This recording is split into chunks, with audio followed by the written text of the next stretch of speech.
Hey, we should hang out sometime. Let's go grab some coffee, okay? 525. I got it. In fact, this one's on me. 1050. The average person goes to Starbucks 6 times a month, so you're looking at 3150. The Starbucks avid Starbucks goer goes about 16 times per month. You're looking at $84 per month just on coffee. And that's if you only buy coffee, and that's just for yourself. Add your hubby, and you got $168 per month on coffee. Maybe it doesn't seem like that much, but it adds up really fast. And it really is a growing problem when you're thinking about financial literacy. How much people spend, how much people save, and all of those habits that we're building up from a really young age. So we're going to look at some data from a PISA study, which measures 15-year-olds, which are actually a pretty big coffee drinker population. But we're measuring 15-year-olds around the world in 43 different countries. So hang on, and we'll take a look at some of that data. So today we're going to talk about the external influences on students' financial literacy. We've already talked about some of the influences that students deal with regarding saving and spending. And so we want to look at some other factors that can help. We're going to focus on the positive in this study. And so as we look at the questions, we're going to discuss what are the effects of financial discussions with family and friends and formal financial literacy course on 15-year-old students' positive spending habits. You look at the next question, we're going to discuss then positive saving habits. The third question we're going to discuss is those same external factors being a predictor of a student owning a bank account.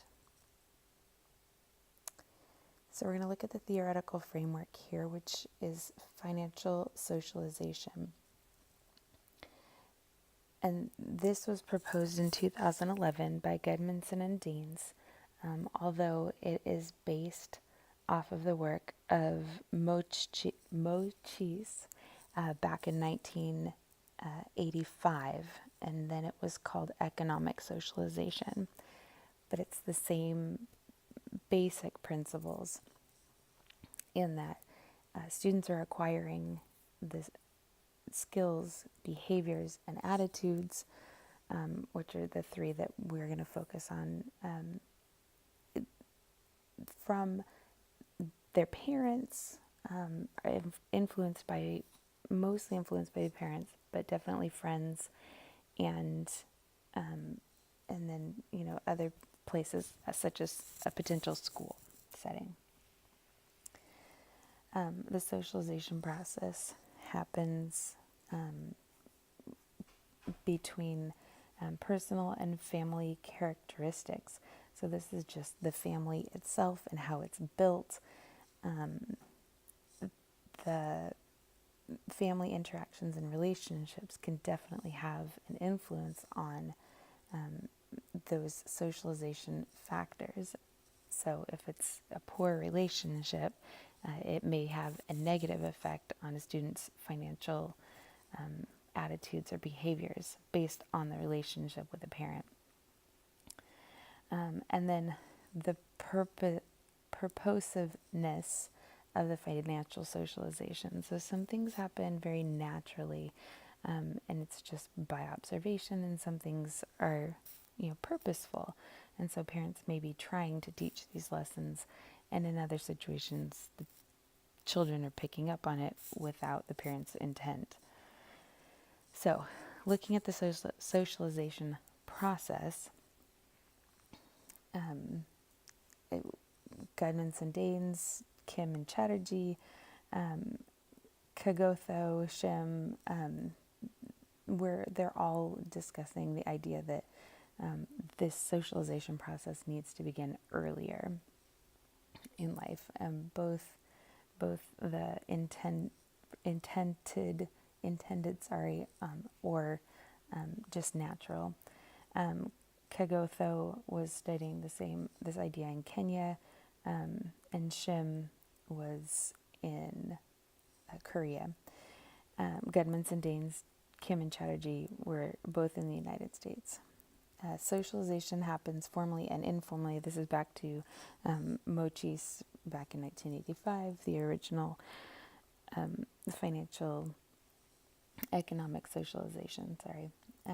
So Lusardi and Mitchell, you can see they've done a couple studies, and they talk about peer socialization. Duflo and Sayes also, most of their work has been done looking at adults and how they influence each other in financial decisions such as investments or retirements, things like that. But it has been shown to be significant, and so therefore, that might be something we look at in the future in the child, in the a younger child's situation. Hands-on courses in school, more effective than control. So how we teach financial education is important.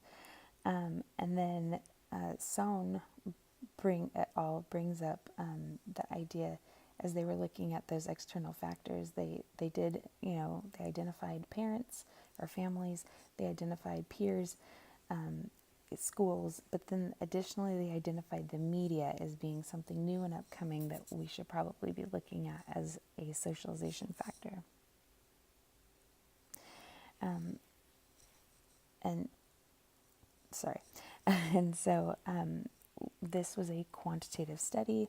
The data was from the 2015 PISA study, and was run in a multinomial logistic regression. It's a great data set because we're looking at over 100,000 data points from students, from 15-year-old students across 43 countries. So as we looked at this, the independent variables that we had were the frequency of financial conversations with the family. Likert type, you're talking, how infrequent to frequent that those occurred. Frequency of financial conversations with friends, again, on a Likert type scale based on frequency. And then there was a categorical question as to whether they had taken a course in school about finances. And so these are kind of the three main external socialization factors. There wasn't a question on there about media. Otherwise, I would have included that as well because, again, that's something that we are going to be looking at in the future. So when we look at the dependent variables, we looked at student spending habits. And so again, I ran a multinomial logistic regression and compared the independent variables against these dependent variables in order to see how well they predicted. So student spending habits, those were questions. The question was, ask them to describe their spending habits. If they didn't have money enough to purchase something, what would they do? Would they use money allocated for something else, ask friends, ask family, save up to buy it, or don't purchase it at all? The choice that I considered right was save up to buy it. Could have also said don't buy it, but I was assuming that students were wanting, we're going to purchase this, and so this to me indicated a correct answer. And so when that was run, the family category seemed to be significant, as did friends.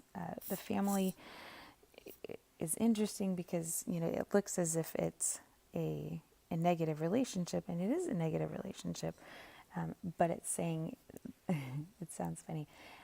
It's when students don't ever talk to their families about money, there's a negative relationship, indicating that they would not, or they would save up to buy it. Sorry, it sounds crazy. So if they don't talk to their families, there's less likelihood that they will save up to purchase for something. And it could be that they don't buy it, but it also could be an indicator that they might have spent the money or pulled the money from elsewhere or borrowed the money, which would not be a financially responsible decision.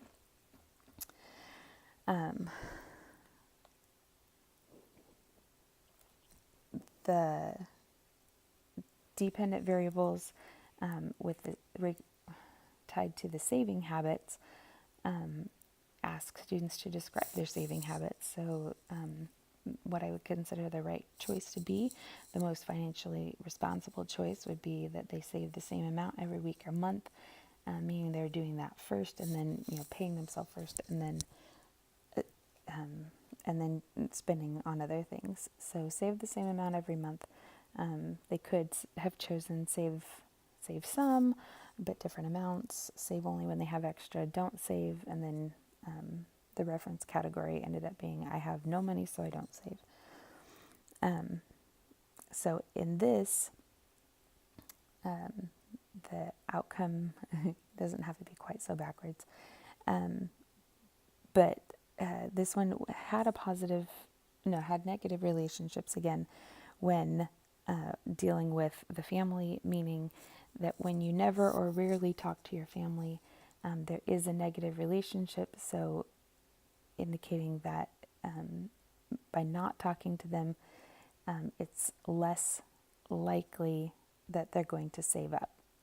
Meaning it wasn't significant, but the more you talk to them, the more likely they would be to save up. So that's kind of what that's implying there.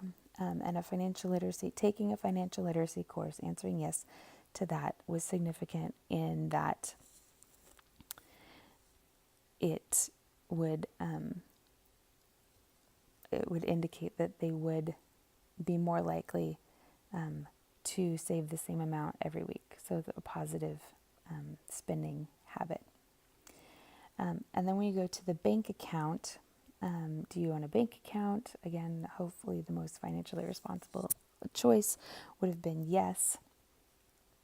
You can see a lot more significance in this area, but that might have something to do with the fact that when in the descriptive data, it does show that the difference between those who did have and those who didn't have bank accounts, it was 48 and 49%.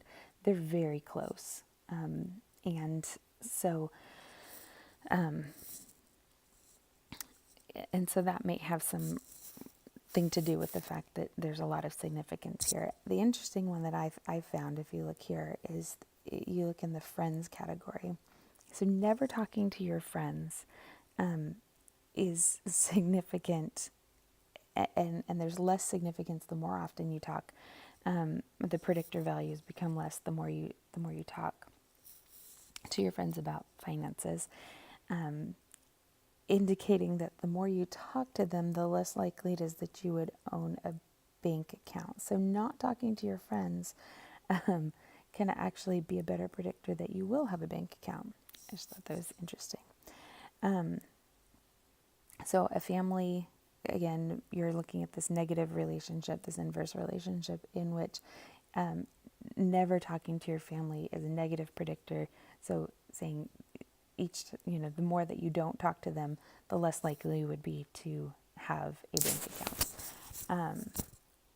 The only really odd indicator here would be in the financial literacy course. So responding yes to a financial literacy course indicated negative or inverse relationship to having a bank account, which seems counterproductive, so I don't really understand those results there. Further discussion is, that family had a significant impact on saving and spending and ownership of a bank account. Again, that goes back to a lot of past research in financial socialization. Friends were significant in spending and having a bank account. And maybe this is because that's how students spend time. They go to the movies and they go get coffee, and they a lot of the things that they do take money, and so that's a conversation that they have. So having a bank account, might be important. Whether they talk about it or not, changes that relationship. If we were to make sure that everyone had the same socialization, everyone had the same the equity in their financial literacy education, then they could start to have those conversations and all maybe influence each other in a positive light with proper information, and that could help their peer socialization. And then the financial literacy course had positive impact on spending, negative impact on bank accounts. Not quite sure why that is, but it's something definitely to look into in the future. Which brings us to, for the research in the future, is more equity in financial literacy education. So one of the things that, we looked at the financial course being an impact agent. We don't know much about what those courses look like. How long have they been taking this course? Was it a semester? Have they been taking it for courses for years? What are they teaching in that? How is it taught? Is it a hands-on? Is it what kind of an environment is it? Because that makes a difference as far as research is concerned. Other external factors. So the next time you want to hang out with a friend, think about your saving and your spending habits before you do that.